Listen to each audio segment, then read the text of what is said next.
Vamos a escuchar el comentario de nuestra compañera Emelyn Valdera. Gracias, sí, saludando a los compañeros de la mesa, a Francis, a Josema, a Karina y también a quienes hacen posible que esta producción llegue a toda nuestra gente, quienes tienen ese compromiso de seguir informando a través de este medio de comunicación que está, como dice Khalil, cada vez más cerca.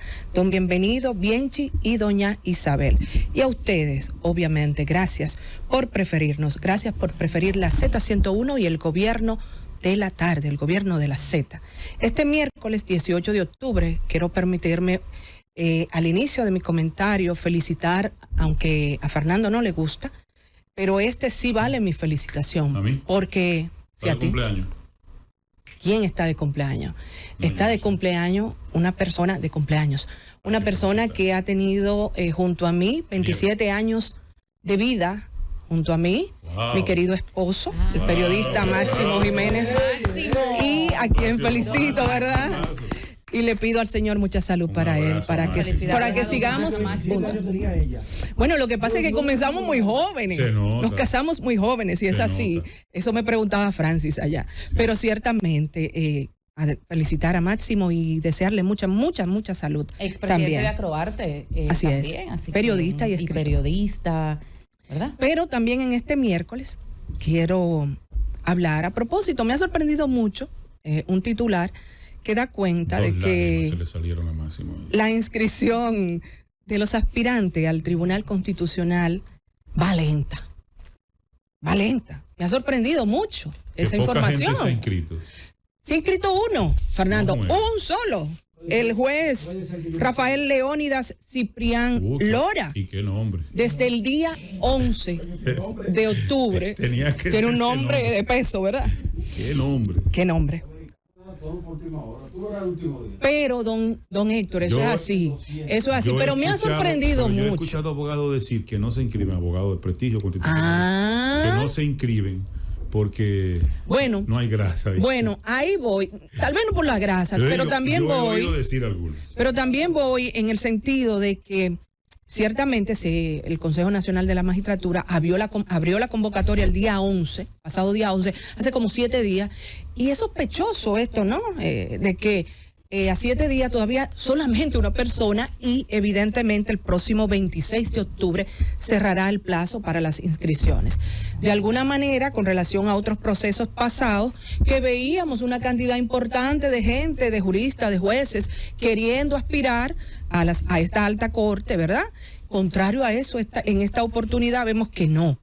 De alguna manera también nos preguntamos, la gente se ha decepcionado porque dicen que por lo general, y se ha visto a través de la historia, que se pone gente allí que corresponden a los partidos de turno, o que le dicen, mira, la lista está corta, inscríbete porque es a ti que te vamos a elegir. Eso también habría que preguntarse si tiene que ver un poco con eso, además de la grasa que señala Fernando Ramírez aquí, de qué es lo que tiene también estas solicitudes o inscripciones un poco frenadas. Esperemos que realmente se inscriban los que tienen que inscribirse, la gente, y ya lo hemos dicho aquí, gente con solvencia moral más que otra cosa y además capacidades para que se pueda escoger de todo lo que llegue y podamos tener en esas vistas públicas pues algunas opciones importantes para sustituir a esos jueces que ya el 27 de diciembre culminan su periodo. Y por otro lado, el tema migratorio, específicamente con Haití, es el tema tendencia en los últimos meses y a propósito del problema que ha suscitado la construcción de este canal, todavía mucho más. Pero hay que decir que ciertamente nuestras autoridades han sido históricamente irresponsables con el tema migratorio. Y cuando hablamos de migración, hay que recordar que no solo los haitianos están aquí, que aquí también hay una colonia china que incluso se habla que desde la guerra de la restauración, y están también los cubanos, y ahora llegaron los venezolanos, pero ciertamente el problema mayor radica con los haitianos, nuestros vecinos haitianos de la frontera.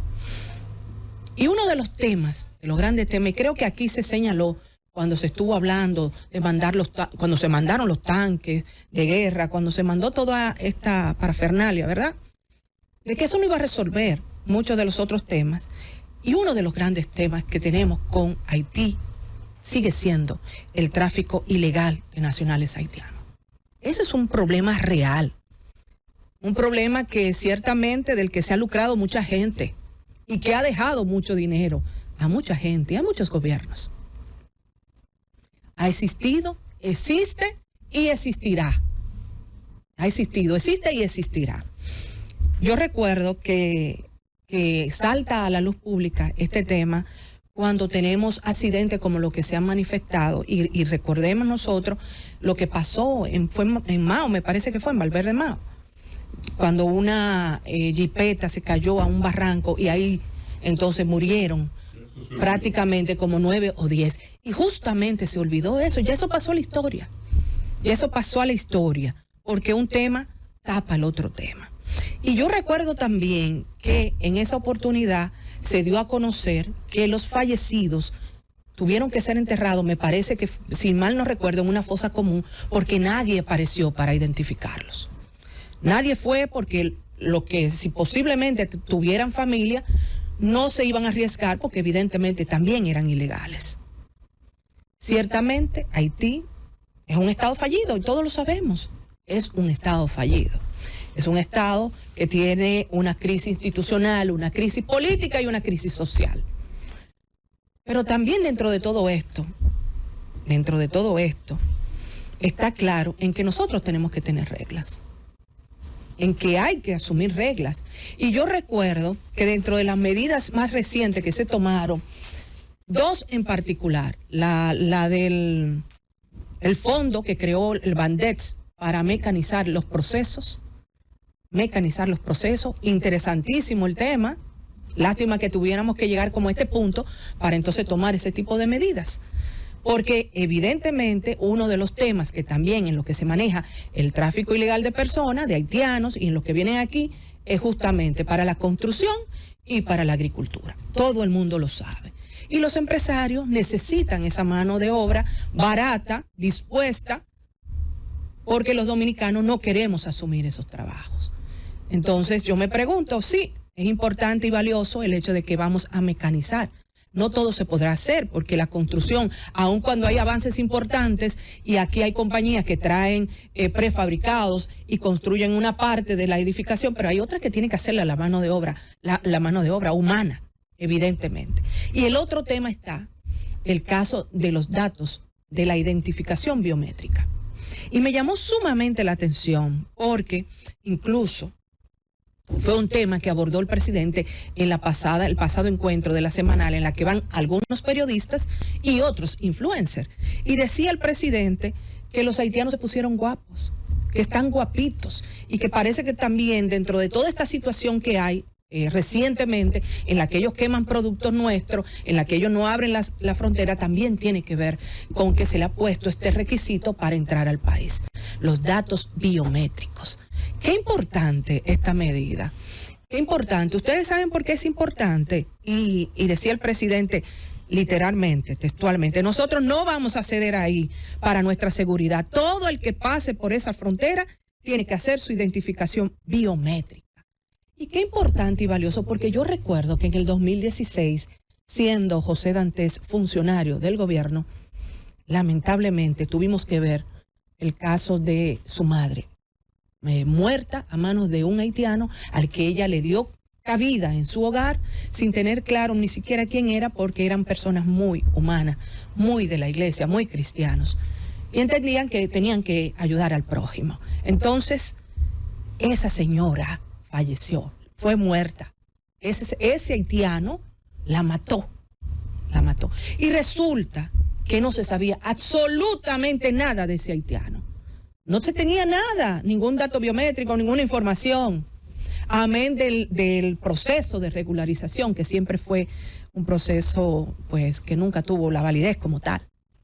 Incluyendo muchas cédulas que se le otorgaron a haitianos con nombres que nadie sabía, nombres ficticios. Bueno, pues Dantes en el 2018, 2 años después, lograron localizar a ese haitiano. Me imagino que tuvo mucho que ver el hecho de que era funcionario del gobierno. Pero cualquier otro ciudadano tal vez no habría podido tener esa oportunidad y así que esa persona pagara como debía pagar por la vida de otro ser humano y de una persona que acogió en buena fe a este haitiano.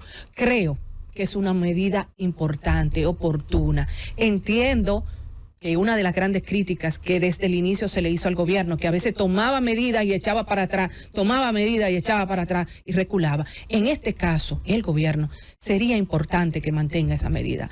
Amén que resolvamos los problemas con Haití, eso debería quedarse. Nosotros necesitamos tener un registro, necesitamos saber quién entra, quién sale, o acaso en nuestras casas le abrimos la puerta a cualquiera. No, nosotros para abrirle las puertas tenemos que saber quién es que entra. Entonces, creo oportuno, valioso el hecho de que incluso se fortalezca ese proceso y que de alguna manera se continúe, amén de todo lo que pueda pasar, porque los dominicanos dentro de la seguridad tenemos que saber claro quién entra y quién sale a nuestra casa.